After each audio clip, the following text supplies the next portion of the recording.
So hello everyone, series continue रखते हैं और हमने स्किन डिसीज़ेस के लिए एक जनरल अप्रोच देखा है कि हमें कैसे स्किन की डिसीज़ेस पे अप्रोच करना है।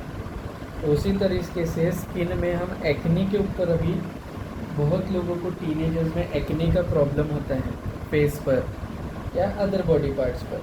तो हम एक्ने के लिए क्या अप्रोच रहेगी, एक्ने की ट्रीटमेंट के लिए क्या अप्रोच रहेगी वो हम देखेंगे। तो आज एक्ने देखने वाले हैं। तो एक्ने में सबसे पहले जैसे स्किन के लिए क्राइटेरिया दिया था, जनरलाइज क्राइटेरिया, कोई क्राइटेरिया देते, सपोज एंटीबायोटिक देना है, फिर देंगे एंटीहिस्टामाइन,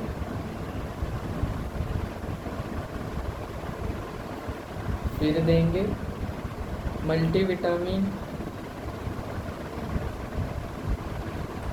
या फिर आगे देखते हैं। फिर उसके बाद एक्ने सोप या बार, और उसके बाद क्रीम या जेल।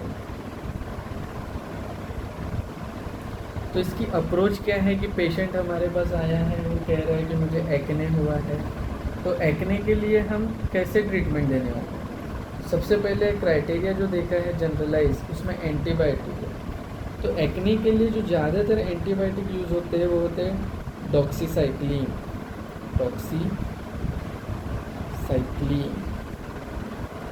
टेट्रासाइक्लिन,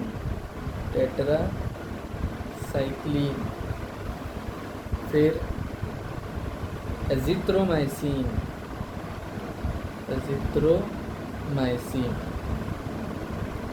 अब हम एंटीहिस्टामाइन इसलिए देते हैं कि हमें पता नहीं है एक्चुअली कि वो स्किन डिसीज़ किसके कारण हुआ है। वो एलर्जी के कारण भी हो सकता है पेशेंट में, इसलिए हम एंटीहिस्टामाइन भी देते हैं। तो सिट्रेजिन, आपने नोटिस किया होगा कि मैं वही मेडिसिन रिपीट करता हूँ। वो इसीलिए रिपीट करता हूँ कि जो न्यू इंटर्नशिप के स्टूडेंट्स हैं या जो लेमैन लोग हैं जो समझना चाहते हैं, तो यही जनरलाइज मेडिसिन से याद करने में इजी हो जाता है। प्रिस्क्राइब करते समय जो जूनियर डॉक्टर्स हैं इनके लिए प्रिस्क्राइब करना और जो स्टूडेंट्स हैं, मेडिकल स्टूडेंट्स, इजी हो जाता है। इसलिए मैं वही टैबलेट्स का बार बार यूज़ करता हूँ। अभी हम ये खाली देख रहे हैं कि कौन सी मेडिसिन हम यूज़ कर रहे हैं। अभी उसके बाद फर्दर सीरीज़ में हम देखेंगे पर्टिकुलर डिसीज़ और पर्टिकुलर मेडिसिन। ठीक है, ये जनरलाइज फॉर्म है। मल्टीविटामिन की टैबलेट कोई भी प्रिस्क्राइब कर सकते हैं। फिर उसके बाद विटामिन ई के लिए भी प्रिस्क्राइब कर सकते हैं, जैसे एवियन 400 mg आता है, वो टैबलेट प्रिस्क्राइब कर सकते हैं। फिर उसके बाद हम देंगे एक्ने सोप या बार। एक्ने सोप बार लिखने पर कोई भी एक्ने सोप और बार आ जाएगी, आपको जो भी पता है। या आप सिर्फ एक्ने सोप या बार दे दोगे तो फार्मासिस्ट उन्हें अपने तरफ से दे देगा सोप।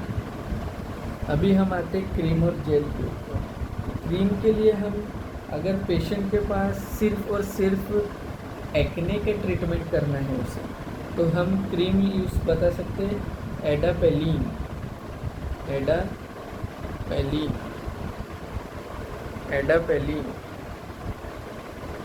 एडेप्लिन भी बोलते हैं, ओनली फॉर एक्ने,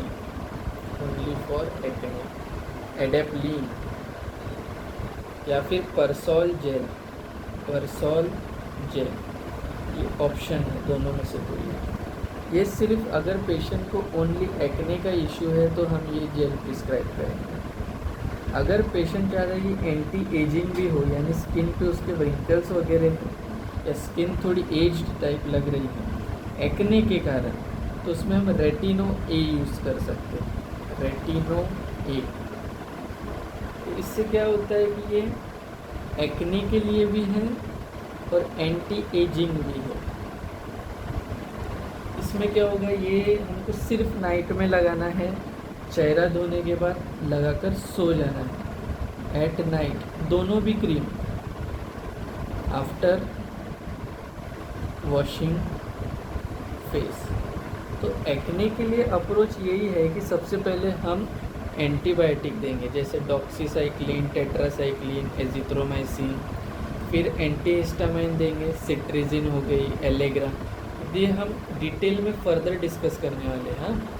फिर उसके बाद मल्टीविटामिन की एक टैबलेट दे दिया, नहीं तो विटामिन ई जैसे एवियन 400 mg वो टैबलेट दे दी। एक्ने सोप और बार प्रिस्क्राइब कर दिया। फिर उसके बाद क्रीम और जेल दे देंगे। क्रीम जेल में अगर सिर्फ एक्ने का इशू है तो परसोल जेल या फिर एडापेलिन जेल। अगर पेशेंट को एक्ने के साथ उसकी स्किन थोड़ी डैमेज टाइप लग रही है, यानी ओल्ड टाइप रिंकल्स, जो ओल्ड जो लुक होता है ना एंटी एजिंग टाइप, तो उसके लिए हम रेटिनो ए बोलकर क्रीम या जेल आता है, उसे यूज़ करने को लगाएंगे at night after washing face.